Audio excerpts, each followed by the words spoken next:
Hello, hello, hello. So today is day 11 already. That seems to have gone pretty quick. I wanted to talk about the antidote to overwhelm. But before I dive into today's topic, let me explain why I'm doing this. I'm actually going to do 365 consecutive days of live stream right here on my personal platform. Why am I doing that?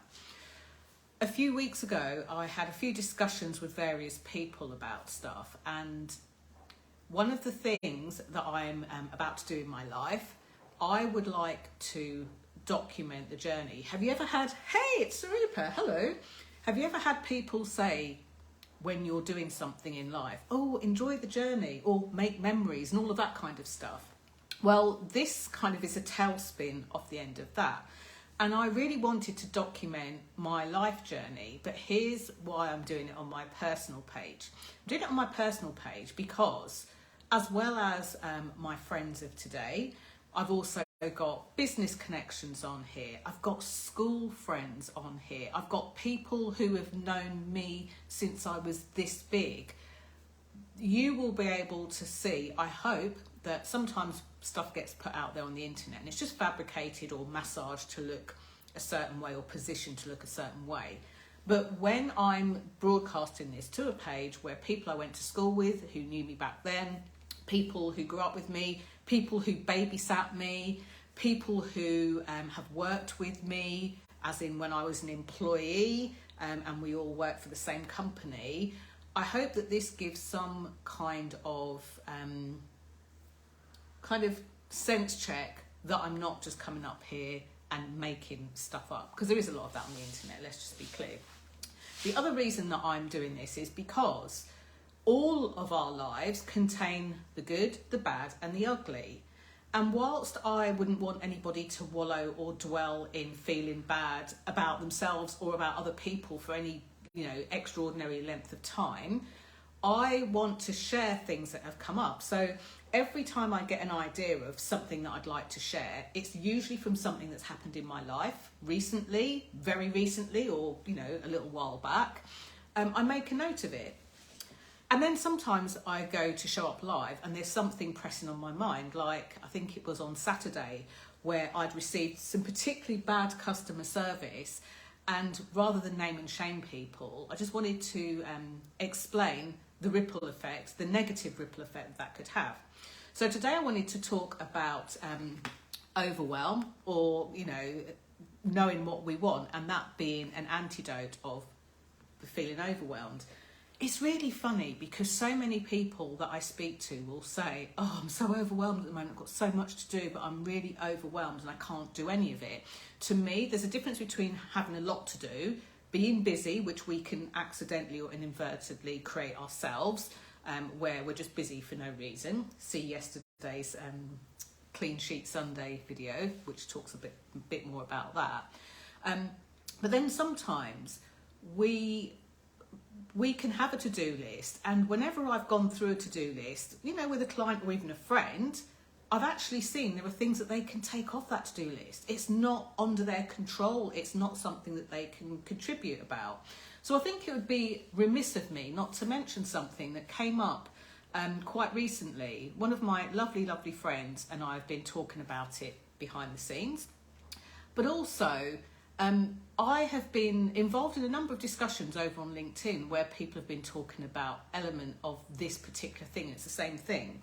So you would have seen, if you follow my LinkedIn post or my Instagram or my Queen of Being Seen page, you would have seen that earlier today I posted something about International Women's Day, and it's about embracing equity.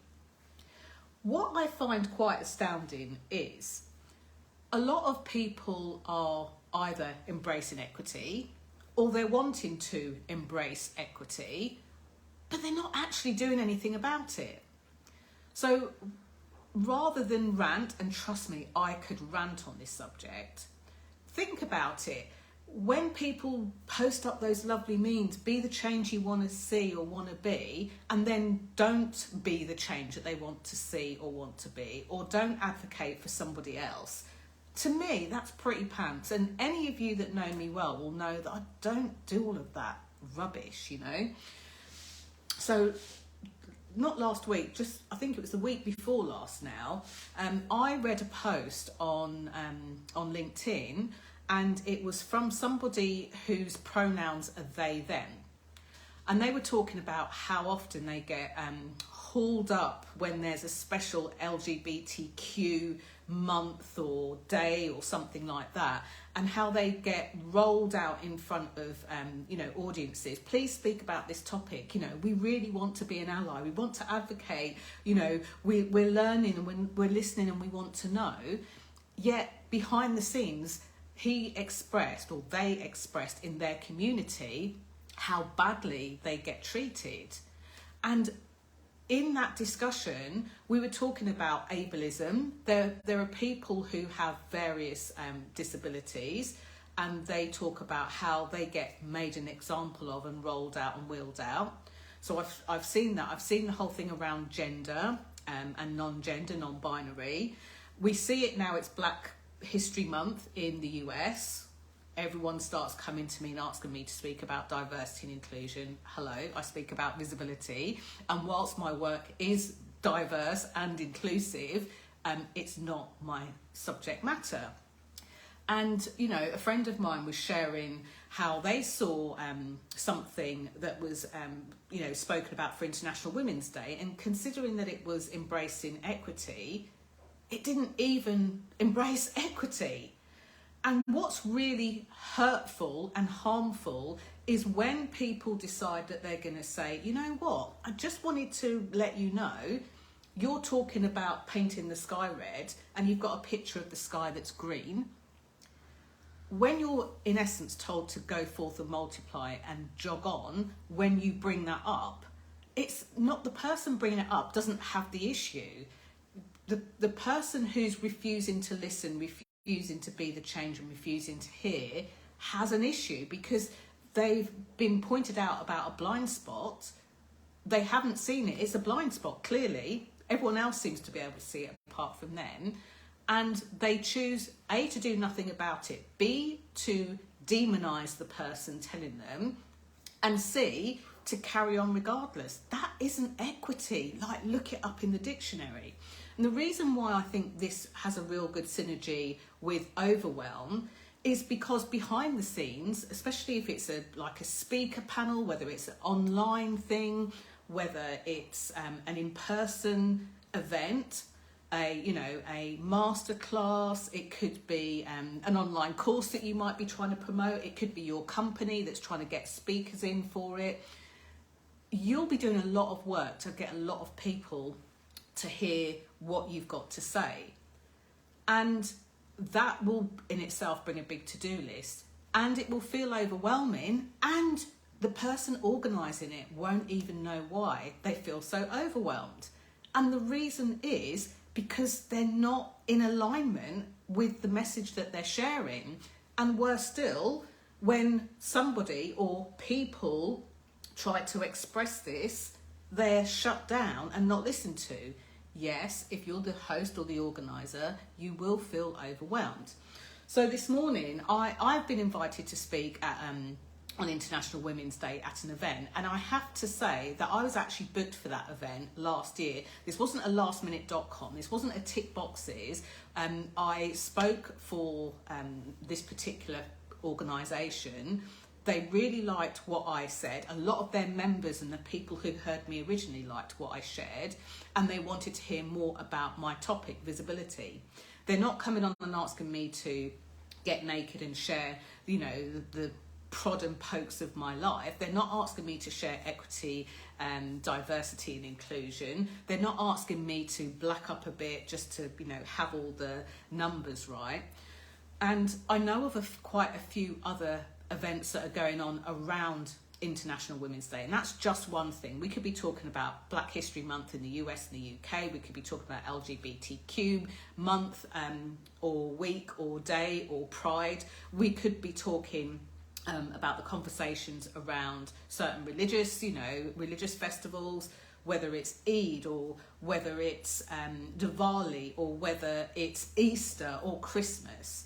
For me, I really genuinely don't do isms, and this is why I get energised about this topic, because I see a lot of people that do have isms, and as myself and my friend were discussing privately behind the scenes, when somebody has an ism and they own that ism and they tell you they don't like a certain thing, or don't like the colour of the skin, or don't like that somebody chooses to be non-binary, at least you know where you are with them. But when you purport to put something out there and embrace equity while not embracing equity, that's smoke and mirrors. That's shady shit, sorry to swear, but it's really shady behaviour. And it needs to stop. If you don't want to embrace something, just don't embrace it. But if you do, go all in, go full-heartedly, and like, just go for it. It's as easy as that. What you'll find is the thing that you're talking about, the thing that you're promoting, the thing that you're doing just won't feel so overwhelming. And I really kind of like thread this back to the original point of this whole piece is, when you know what you want, you know what you stand for. When you know what you want, you know what impact you want to make. When you know what you want, you know what stories you want to share. When you know what you want, you feel great in your own skin. When you know what you want, you can sell it, share it, speak about it. It makes things so much easier. So I'm actually advocating for you today to be clear on what you want in life, because when you know what you want, you also know what you don't want too. It makes it easier for you and easier for everybody else too. So if you do follow, whether you do or not follow me on LinkedIn, on Instagram, or on my Facebook page, go and have a look, because I'm talking about, particularly in this instance, International Women's Day. Now, if you are hosting an event, go and post a link to that event underneath. If you are speaking at that event, go and post a link to it underneath. And if you're just attending the event, there'll be a reason that you wanted to attend the event. So go and post that too. Let's spread the words. Now, I'm willing to bet one thing, which makes me sound like a negative Nelly. I'm willing to bet that people will like the post, react to the post, comment on the post, but they won't share. Why is that? So if you are part of the LGBT community, if you are a person of colour, if you are, an advocate for people being able to be whatever gender they want to be, if you are in a specific religion or spirituality bracket, and you are going to an event, share it. Because the one thing that is painful to me when I go and I feed back to people this thing, I hear this all the time. Oh, I can't find any women speakers. Rubbish. Oh, I can't find any people that can speak on LGBTQ. Rubbish. Oh, I can't find any black speakers. I can't find any Asian speakers. I don't know of any authors. I mean, it's just rubbish. It's just not true. And I'm not going to stand by and let you be invisible because somebody else thinks or believes that to be true. So, rant over, but let's ditch the overwhelm, get clear on what we want, get clear on what we stand for, get clear on what we don't want as well, so that we can just put one foot in front of the other and live our lives to the best of our abilities, make the impact and the difference that we're here to make, and spread and create a most beautiful ripple effect. Hopefully helpful. Maybe there's someone that needs to hear this one. Maybe share it with them. Bye for now. Day 11, over and out. And I'm going to jump on a Zoom call. Bye.